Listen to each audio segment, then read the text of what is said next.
महिलाएं जो थी उस इलाके में, वो पहले हाथों में अंडा वंडा लेकर के तैयार थी बिल्कुल। वो एक तस्वीर होगी, वो जरा तस्वीर दिखाइएगा।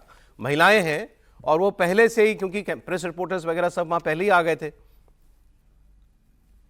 एक तस्वीर होगी, तस्वीर निकलवाइए वो, जिसमें औरतें पहले से वहां पर मौजूद है और वो दिखा रही हैं कि अंडा हमारे हाथ में है, अभी अभिषेक बनर्जी को आने दो, फिर हम देखते हैं उनको।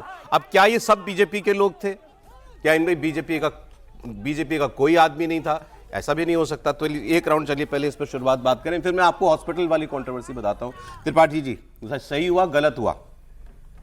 नहीं, देखिए, सबसे पहले तो कि आज मैं 3 बातें कहूंगा। सौरभ जी, जी आज 3 बात करेंगे। 3 बात करें। हाँ, पहली तो ये है कि क्या ये जो हमला दिख रहा है, ये तृणमूल कांग्रेस के नेता साजिश के तहत अपने ऊपर इस तरह के हमले करवा रहे हैं और उसके बाद ये तमाशा कर रहे हैं? दूसरी बात, क्या भारतीय जनता पार्टी के लोग हैं जो इस तरह का हमला कर रहे हैं और चाह रहे हैं कि अभिषेक बनर्जी या दूसरे लोग जो उनके ऊपर हमला करें, उनको इस तरह से डराएं धमकाएं? तीसरी बात, क्या ये जनता का क्षोभ है, गुस्सा है? बरसों बरस जो उनकी अपनी जो कसमसाहट थी, जो उनका जीना मुहाल कर दिया था, अब कोई भी सामान्य समझ का व्यक्ति इन्हीं 3 सिनेरियो पर देखेगा। पहला सिनेरियो है तो बड़े शर्म की बात है, घर में रहो कुछ दिन, इतनी बुरी तरह से जनता ने पीटा है लोकतांत्रिक तरीके से, कुछ दिन शांति से रहना चाहिए। मुझे समझ नहीं आता कि तृणमूल कांग्रेस के सारे नेता क्यों दादा बने अभी भी घूम रहे हैं। दूसरा, भाजपा ने कराया तो शुभेंदु को देख लेना चाहिए कि भैया ये अच्छी चीज नहीं है, आपने प्रधानमंत्री की बात सुनना है, उन्होंने कहा तक बदला नहीं बदलाव। और तीसरी चीज है कसमसाहट।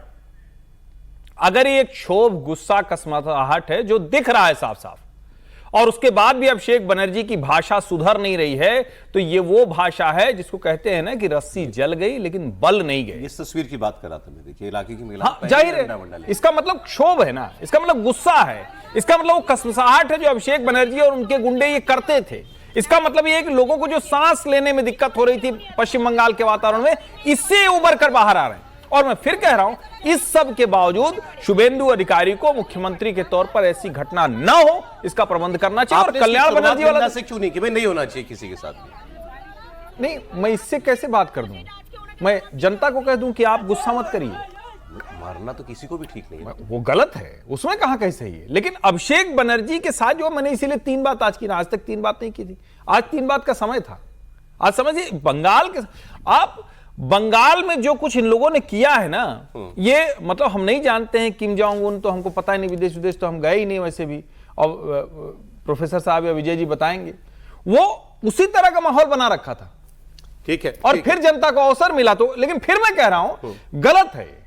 शुभेंदु अधिकारी को ऐसे लोगों को समझाना बुझाना चाहिए। भी दिख रहे थे, वो तो विशुद्ध तमाशा लग रहा है। जैसे वो आदमी गया है ना, मतलब आप कुछ ना हो रहा हो, जाके बीच में खड़े हो जाइए, अचानक कुछ चलाओ, गिर पड़े। कि वो प्रोफेसर साहब ने उनके लिए कुछ शब्द इस्तेमाल किया कि अपने से ही लटपटाक गिर गए, जो उस तरह का लोगड़ गए। अच्छा, मैं आगे का भी सीक्वेंस बड़ा लंबा है, बताता चलूं, फिर आते हैं आगे बात करते हैं। अब इसके बाद यहां आपने देखा अभिषेक बनर्जी जिस तरीके से बात कर रहे थे, अच्छा वो परिवार के साथ काफी देर रहे, फिर उसके बाद हुई उनकी कमीज वमीज पूरा अंडे से पीली हो गई थी, सब कुछ था, लेकिन वो वहां पर बैठे रहे, काफी देर तक परिवार के साथ रहे, मतलब वहां तक ठीक थे वो।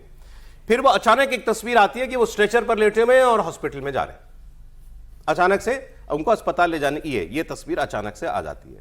तो जो वो घर में ठीक ठाक बात कर रहे थे, अचानक क्या हुआ? चलो ठीक है, आप वो कह रहे हैं मुझे लात घूंसों से मारा, तो एक वो व्यू लेना चाहते होंगे डॉक्टर का, इसमें भी कोई बात नहीं है। फिर वो वहां गए, अंदर जाने के बाद एक तस्वीर आई कि ममता जी डॉक्टरों पे चिल्ला रही हैं, और उसके थोड़ी देर के बाद अभिषेक बनर्जी उस हॉस्पिटल से बाहर निकल आते हैं और ममता जी भी आती हैं बाहर, और वो कहती हैं नहीं, हम इस अस्पताल में जो है इलाज नहीं कराएंगे इस अस्पताल में इलाज। और फिर अभिषेक बनर्जी को दोबारा गाड़ी में बैठाया जाता है, उनको एक दूसरे अस्पताल ले जाया जाता है। दूसरे अस्पताल में जाते हैं, फिर उसके बाद थोड़ी देर के बाद बाहर निकल के आ जाते हैं, और फिर टीएमसी के 1-2 नेता बाहर आके ये बताते हैं कि बीजेपी वाले अस्पतालों को डरा रहे हैं, डॉक्टरों को डरा रहे हैं कि अभिषेक को भर्ती नहीं करना है। डॉक्टर भर्ती करना चाहता है, लेकिन बीजेपी वालों नहीं चाहते कि इसको इलाज मिल जाए, किसी अस्पताल में इसको भर्ती नहीं होने देंगे। ये बात ममता जी ने भी खुद बताई। और फिर ममता जी ने एक और बात कह दी, ममता जी ने कहा मुझे राहुल गांधी ने फोन किया, और राहुल गांधी ने कहा कि अगर वहां इलाज नहीं हो रहा है तो मैं अभिषेक को हैदराबाद ले जाने के लिए तैयार हूं, आप बस बता दीजिएगा। सुनिए ममता बनर्जी। এত গুন্ডামি, এত গদ্দারি, এমনকি অমানবিক ভাবে যদি কেউ হসপিটালে ভর্তি হয় তাহলেও তাকে ট্রিটমেন্ট করা যাবে না। তাদের পরিবারে যদি এ ধরনের ঘটনা ঘটে তখন কি হবে? চিরকাল তো একজন চেয়ারে থাকে না। আমার মনে হয় দিল্লির বিজেপির নেতারাও এত খারাপ নয় এখানে যা চলছে। আর তার মধ্যে সিআইডি দেখাচ্ছে, লজ্জা করে না? একটা মানুষ কষ্ট পাচ্ছে, আপনারা সবাই দেখেছেন কিভাবে মারা হয়েছে। আর যে পাথরটা ছবি আমাদের কাছে এসছে, যদি ছুটতো আর ওই লোকাল ছেলেরা যদি একটা হেলমেট না দিত ওর মাথায়, তাহলে স্পট ডেথ হয়ে যেত। আর সেখানে মজা করছে, চ্যাংড়ামা হচ্ছে। কিসের সিআইডি?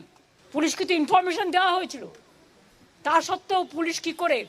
এবং তারা লোকাল পিপুল নয়, আউটসাইডারদের বাইরে থেকে ভাড়া করে নিয়ে আসা হয়েছিল। কি জবাব দেবে পুলিশ? हॉस्पिटल भय दिखाচ্ছে। राहुल गांधी ने मेरे को फ़ोन किया था, उन्होंने कहा दीदी कोई ममता जी कोई ज़रूरत है तो मेरे को बताना तो मैं उसको हैदराबाद में ले जा सकता है और कोई भी जगह पे। ये राहुल जी मेरे को फ़ोन पे बताया।